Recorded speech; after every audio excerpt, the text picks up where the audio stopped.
besar, yaitu yang pertama, clue-nya mengenal nama sendiri dan nama teman. Contohnya, ini judulnya konsentrasi. Konsentrasi. Bisa? Konsentrasi. Konsentrasi.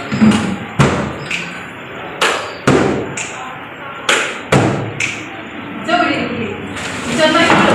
Sampai dulu gerakannya. Konsentrasi. Konsentrasi. Bisa? Bisa. Jadi ini clue-nya menyebut nama sendiri dan nama teman. Jadi nama yang udah disebut nggak boleh disebut lagi. Ngerti? Misalnya saya nyebut Ratu. Konsentrasi. Konsentrasi dimulai. Ada Ratu. Ratu nyebut nama yang lain. Ratu, Naila, baru lagi Naila, Dadang gitu. Ngerti?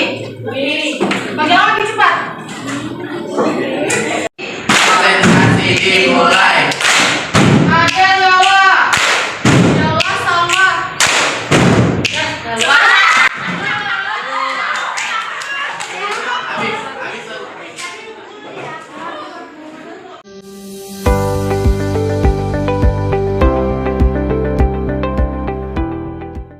Assalamualaikum warahmatullahi wabarakatuh.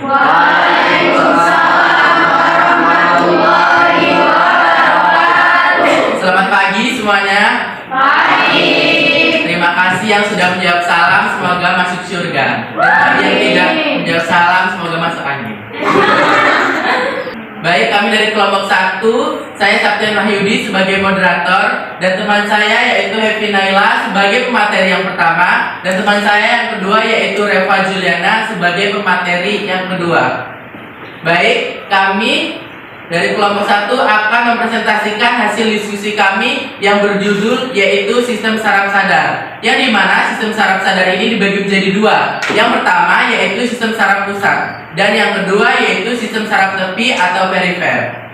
Baik saja, langsung kita masuki materi yang pertama yaitu sistem saraf pusat. Kepada teman saya Happy Naila, dipersilakan untuk menjelaskan materi yang pertama. Telah memberi saya kesempatan untuk menjelaskan materi yang pertama tentang sistem saraf pusat. Nah, apakah sebelumnya kalian pernah mendengar tentang sistem saraf pusat? Ya. Sistem saraf pusat yang terdiri dari otak dan sulfur tulang belakang, yang fungsinya untuk merespon dan merangsang dan melakukannya ke otak. Nah, pertama ada otak. Otak merupakan bagian dalam kepala yang diselimuti oleh saraf nukleus yang terdiri dari 3 bagian, yaitu dura beta, arachnoid, dan plameta.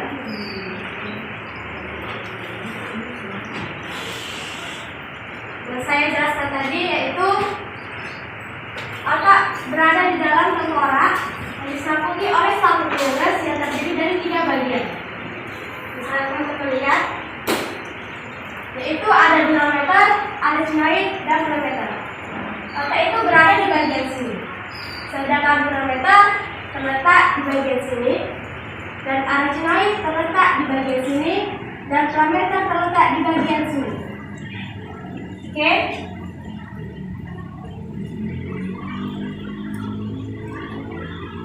Nah, otak terbagi lagi menjadi 4, yaitu yang pertama otak besar. Otak besar merupakan bagian otak dengan permukaan berlipat-lipat dan terletak pada bagian depan atas tulang tengkorak. Yang kedua yaitu otak tengah. Otak tengah terletak di depan otak kecil. Bagian otak tengah adalah lobu optikus yang berhubungan dengan gerak refleks mata. Sedangkan yang ketiga, otak depan. Otak depan terdiri atas talamus dan hipotalamus. Talamus berfungsi menerima semua rangsang dari reseptor kecuali bau-bauan dan meneruskannya ke area sensori. Yang keempat yaitu otak kecil.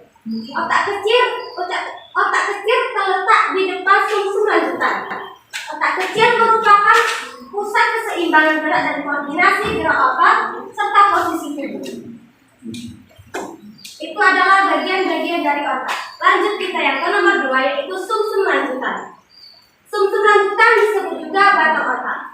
Sumsum lanjutan merupakan lanjutan otak yang menghubungkan dengan otak dan sumsum tulang belakang. Fungsinya untuk mengatur denyut jantung, gerakan menelan, bersin, batuk, sendawa, dan sebagainya. Masuk kita yang ke nomor 3, yaitu sumsum tulang belakang. Sumsum tulang belakang terdapat di depan rongga tulang belakang. Fungsinya sebagai menghubungi impuls dari dan ke otak, memberi kemungkinan gerak refleks, medula spinalis bagian luar berwarna putih dan bagian dalam kelabu. Nah, itu tadi yaitu materi dari sistem saraf pusat. Selanjutnya saya akan serahkan kepada moderator.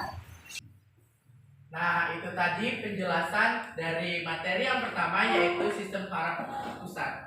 Langsung saja kita masuk ke materi yang kedua yaitu sistem saraf tepi yang akan dijelaskan oleh teman saya yaitu Reva Juliana. Kepada Reva Juliana dipersilakan. Baik, terima kasih kepada moderator telah memberikan saya kesempatan untuk menjelaskan materi yang kedua, yaitu materi sistem tepi atau perifer. Sistem saraf tepi disebut juga sistem perifer. Sistem perifer merupakan sistem saraf di luar sistem saraf. Berdasarkan hubungannya, sistem perifer terdiri atas 12 pasang saraf cranialis yang berhubungan dengan otak, serta 31 pasang saraf dari medula spinalis. Yang pertama yaitu A. Saraf otak. Saraf otak merupakan susunan saraf yang terdapat di bagian kepala. Saraf otak akan keluar dari otak melewati lubang yang terdapat pada tulang tengkorak, lalu berhubungan erat dengan alat-alat indera. Inilah tabel-tabel dari saraf otak. Yang pertama adalah olfaktorius. Jenis neuronnya adalah sensorik. Hal yang diatur adalah penciuman. Yang kedua, optikus. Jenis neuronnya adalah sensorik. Hal yang diatur adalah melihat. Yang ketiga, oculomotorus. Jenis neuronnya adalah motorik. Hal yang diatur mengering. Yang keempat, raphearis. Jenis neuronnya adalah motorik. Hal yang diatur mengunyah. Yang kelima, trigeminus.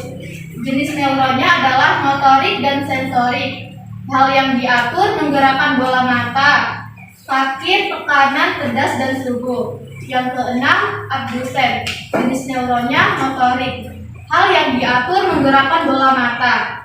Yang ketujuh, facialis. Jenis neuronnya motorik dan sensorik. Hal yang diatur mimik muka dan mengucap.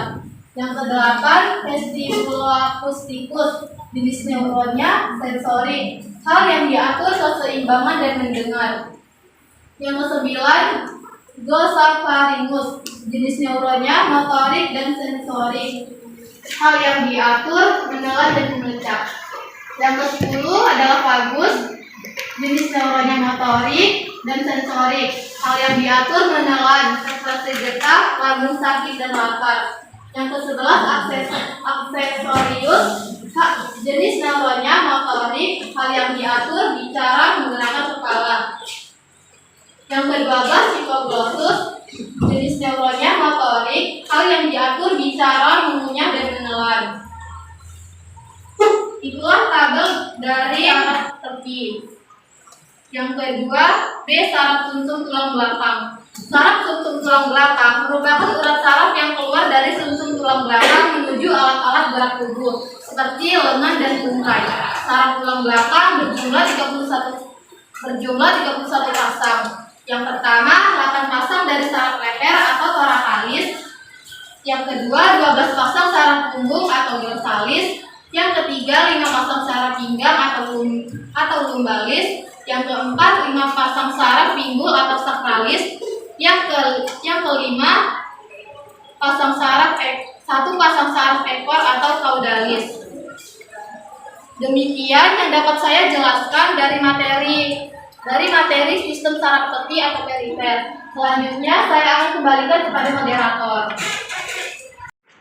Nah, itu tadi materi yang kedua yaitu sistem saraf tepi atau perifer yang telah dijelaskan oleh teman saya Reva Juliana. Berakhirnya materi yang kedua, berakhir juga materi presentasi dari kami. Selanjutnya Jika ada yang ingin ditanyakan, silahkan ditanyakan karena lebih baik diungkapkan daripada dipendam sendirian. Dan jika ada kesalahan, mohon dibicarakan baik-baik, bukan malah pergi mencari yang lebih baik. Perkenalkan, nama saya Ratu Fadila Supari. Saya berasal dari kelompok 4. Di sini saya akan menanyakan, apa yang terjadi jika saraf tepi atau perifer terjadi kerusakan? Terima kasih kepada teman saya Ratu Fadila Supari telah bertanya kepada kelompok kami. Selanjutnya, apakah ada yang ingin bertanya? Perkenalkan, nama saya Adelia Permatasari dari kelompok 3. Saya ingin bertanya, kenapa sih bisa terjadi saraf kejepit, penyebab, dan cara mengatasinya? Terima kasih. Terima kasih kepada teman saya Adelia Permatasari telah bertanya kepada kelompok kami. Saya akan menjawab pertanyaan dari teman saya Ratu Fadila Supari. Pertanyaannya yaitu, apa yang terjadi ketika saraf perifer terjadi kerusakan? Yang terjadi adalah memicu gejala kelemahan, mati rasa, dan nyeri pada area kaki serta tangan. Itu saja yang bisa saya jawab dari pertanyaan Ratu Fadila Supari. Dari Ratu Fadila Supari, apakah Anda mengerti dari jawaban saya tadi? Ya, saya sudah mengerti. Baik, di sini saya akan menjawab pertanyaan dari saudari Adelia. Kenapa sih bisa terjadi saraf kejepit? Apa penyebabnya dan bagaimana cara mengatasinya? Saraf kejepit terjadi karena posisi tubuh yang salah dan terjadi secara berulang. Obesitas atau kegemukan, reumatoid artritis atau radang sendi pergelangan tangan. Cara mengatasinya adalah 1. Melakukan pemanasan atau yoga. Pemanasan atau yoga ringan dapat membantu mengurangi tekanan berlebihan pada saraf yang mengalami gangguan. Yang kedua, kompres hangat dan dingin. Yang ketiga, beri pijatan. Yang keempat, ubah postur tubuh. Yang kelima, ubah gaya hidup. Bagaimana dengan saudari Adelia? Apakah sudah pas jawabannya? Siap, sudah. Jawab dari teman-teman semua, berakhir juga presentasi dari kami. Mereka pulangnya membeli good time. Terima kasih atas perhatian kalian and see you next time. See you!